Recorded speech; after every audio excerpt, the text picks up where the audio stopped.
Dungeon Masters, go ahead and steal this idea for your campaign. It's called the Cinder Bride. The warehouses and other properties of a wealthy noble merchant are being burned down by someone or something. They hire the party to investigate. The investigation turns out to be very difficult.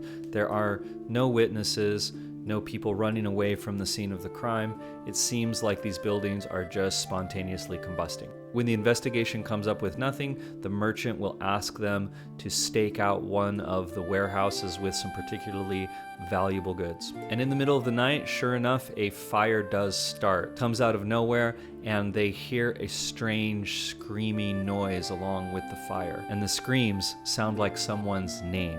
Roderick. When they start to investigate, they figure out that Roderick is the ancestor of this noble merchant. When they look through family journals and records, they find out that while Roderick was a very successful business person, they were very unlucky in love. His journal often speaks of a woman named Orena. It turns out Orena was a peasant who was in love with Roderick. They were planning to get married, but the family was against it. But Roderick and Orena secretly eloped to a chapel on the hill, but the family found out about that and locked her into the chapel and burned the chapel down. Now, the elders in the town know about this story, but don't talk about it much. They just tell the kids, stay away from this hill. But recently, a young couple snuck away to this hill, professed their love to each other. This awakened the ghost of Orena, and now she wants revenge against Roderick's family. So her remains are at the bottom of the crypt, and the crypt has been buried over and hidden. But the players are going to have to do something to release her grief and pain so that she can move on. And you can decide how the ghost can be appeased, but what I did